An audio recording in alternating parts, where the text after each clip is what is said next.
আপনার ঘরে যদি একজন কন্যা সন্তান থাকে তার মানে হচ্ছে আপনি একজন সৌভাগ্যবান বাবা এবং একজন সৌভাগ্যবতী মা।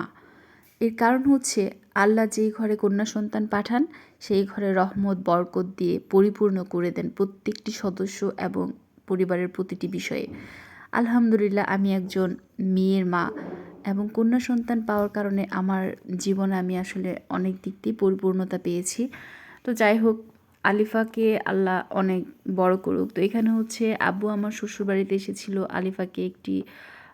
আলিফাকে দেখতে এবং সাথে করে নিয়ে এসেছিল তার নাতিনের জন্য একটি গোল্ডের চেন। আসলে আমাদের বাড়িতে আলিফার নানা বাড়িতে আলিফাই ছিল প্রথম নাতিন, যার জন্য সবার ভালোবাসা অনেক বেশি কাজ করত আর এখনও আলহামদুলিল্লাহ করে।